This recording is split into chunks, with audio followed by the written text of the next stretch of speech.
दोस्तों नमस्कार, मेरा नाम है मनीष कुमार सिंह और आप देख रहे हैं 4 PM महाराष्ट्र और आपका बहुत-बहुत स्वागत करता हूं। दोस्तों महाराष्ट्र की सियासत में इन दिनों एक नया भूचाल आया हुआ है। फडणवीस सरकार ने जब से प्रदेश के स्कूलों में हिंदी भाषा को तीसरी भाषा के तौर पर पढ़ाने का फैसला लिया है, तब से महाराष्ट्र की राजनीति गरमाई हुई है। आपको बता दें कि हिंदी भाषा विवाद की छाया जो है, परछाई जो है, अब वो मायावती की सरकार पर भी दिखने लगी है।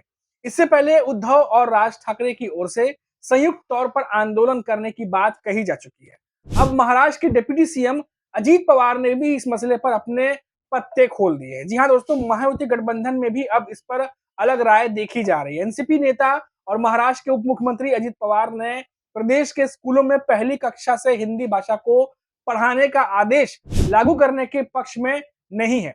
ऐसे में इस मसले पर फडणवीस सरकार की मुश्किलें बढ़ सकती हैं, क्योंकि अब उन्हीं के गठबंधन के दल यानी अजीत पवार की एनसीपी बीजेपी से जो है वो एक सुर में सुर मिलाती हुई नहीं दिखाई दे रही।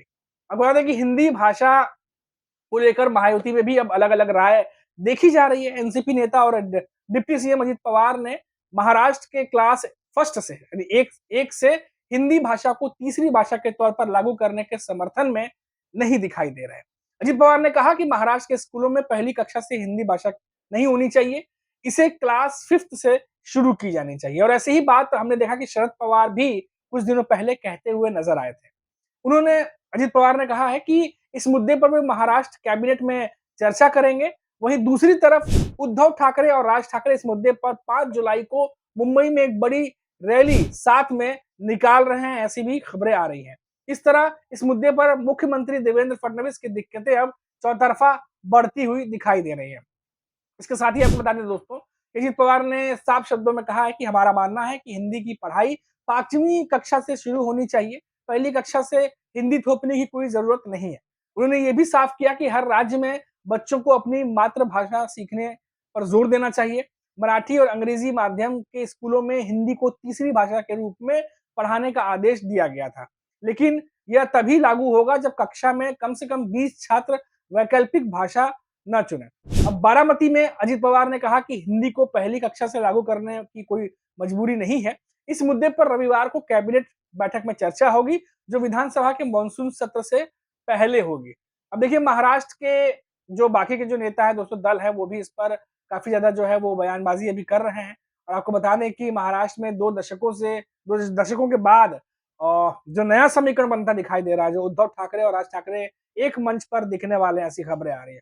3 भाषा फॉर्मूले के तहत महाराष्ट्र के स्कूलों में हिंदी अनिवार्य किए जाने के फैसले के खिलाफ दोनों भाई 5 जुलाई को विरोध मार्च जो है वो निकाल रहे हैं। 20 साल बाद ऐसा होगा कि जब एक मंच पर किसी राजनीतिक मुद्दे को लेकर के दोनों भाई जो है ठाकरे ब्रदर्स वो एक साथ दिखाई देंगे, ऐसा कहा जा रहा है।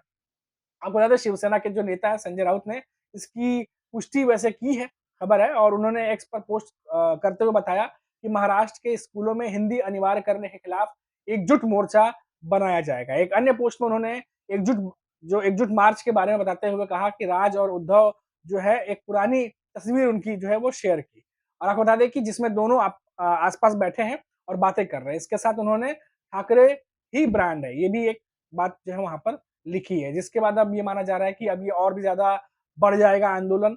ये आंदोलन और भी ज्यादा आगे बढ़ने वाला है और देवेंद्र फडणवीस की सरकार के खिलाफ एक मुहिम जो है वो इसको बनाने की कोशिश जो है वो की जा रही है। अब बीजेपी के लिए दिक्कत की बात ये है दोस्तों, क्योंकि उद्धव ठाकरे और राज ठाकरे तो चलिए विपक्ष के नेता के तौर पर या विपक्षी नेता के तौर पर ये तमाम बातें कर रहे हैं, और सत्ता में बैठी जो पार्टी है उसके खिलाफ प्रदर्शन करना या उनसे सवाल पूछना या कुछ ऐसी बातें करना, ये चलता रहता है चीजें। लेकिन जो बीजेपी की सहयोगी पार्टी है, जिस तरीके से हमने आपको बताया कि अजीत पवार की एनसीपी, जिस तरीके से वो बातें कर रहे हैं, जिस तरीके से वो तमाम चीजों को लेकर के बीजेपी के साथ जो है वो नहीं दिखाई दे रहे हैं, इससे जो है देवेंद्र फडणवीस की मुश्किलें अब बढ़ सकती है। हालांकि अभी कुछ दिनों से लगातार बीजेपी के नेता भी इस पर बयान दे रहे हैं, उद्धव ठाकरे की पार्टी की तरफ से भी लगातार बयान आ रहा है और लगातार ये बातें कही जा रही हैं कि ये मामला जो है वो बीजेपी को आने वाले समय में भारी पड़ सकता है, क्योंकि इस समय महाराष्ट्र में अ, ये मामला जो हिंदी को लेकर के जो बात चल रही है कि रखा जाए या ना रखा जाए, ये बहुत गरमाया हुआ है। और हमने देखा कि अभी बीजेपी के नेताओं की तरफ से भी बयान आया कि आने वाले समय में, क्योंकि महाराष्ट्र में चुनाव है और निकाय चुनाव है, इसीलिए ये जो तमाम रैलियां और आंदोलन निकालने की बात हो रही है, वो इसीलिए निकाली जा रही है। अगर चुनाव महाराष्ट्र में नहीं होते तो शायद ये सब आंदोलन जो और रैलियां निकालने की बात हो रही है ये नहीं होती, ये बीजेपी के नेता कह रहे हैं। तो उनका कहना है कि चुनावों को देखते हुए इस तरह के जो मुद्दे हैं उसको भुनाने की कोशिश की जा रही है। लेकिन अब ये मामला क्योंकि लगातार बढ़ता जा रहा है, लगातार विपक्ष जो है इस पर हमलावर है। हमने आपको बताया कि कैसे अजीत पवार और शरद पवार दोनों एक ही तरह की बात कहते नजर आए हैं। अजीत पवार ने क्या कुछ कहा वो हमने आपको बताया। इसके अलावा शरद पवार जो है उन्होंने भी यही कहा था कि 5वीं 6वीं के आसपास जो है इसी कक्षा से हिंदी जो है वो पढ़ाई जानी चाहिए। शुरुआत की कक्षा जो है फर्स्ट क्लास से ये नहीं रखा जाना चाहिए क्योंकि मातृभाषा सीखने के लिए जो है वो ज़रूरी है कि बच्चे सीखें और 5वीं क्लास से हिंदी जो है वो रख सकते हैं। तो ऐसी ही बात शरद पवार भी कहते नज़र आए, यही बात अजित पवार भी कहते नज़र आए।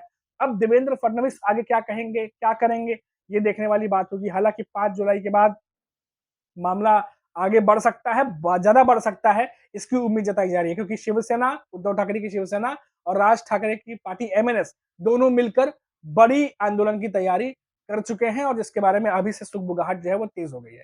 फिलहाल अभी के लिए इतना ही। आप देखते रहिए 4 पीएम महाराष्ट्र और फिर लौटेंगे तो बात करेंगे किसी बड़ी खबर पर। लेकिन हमेशा जाने से पहले जैसे मैं कहता हूँ कि अगर चैनल पर नए हैं तो सब्सक्राइब कर दीजिए ताकि जब महाराष्ट्र की खबरें हम लेकर के आएँ तो आपको उसकी नोटिफिकेशन मिलती रहे। नमस्कार।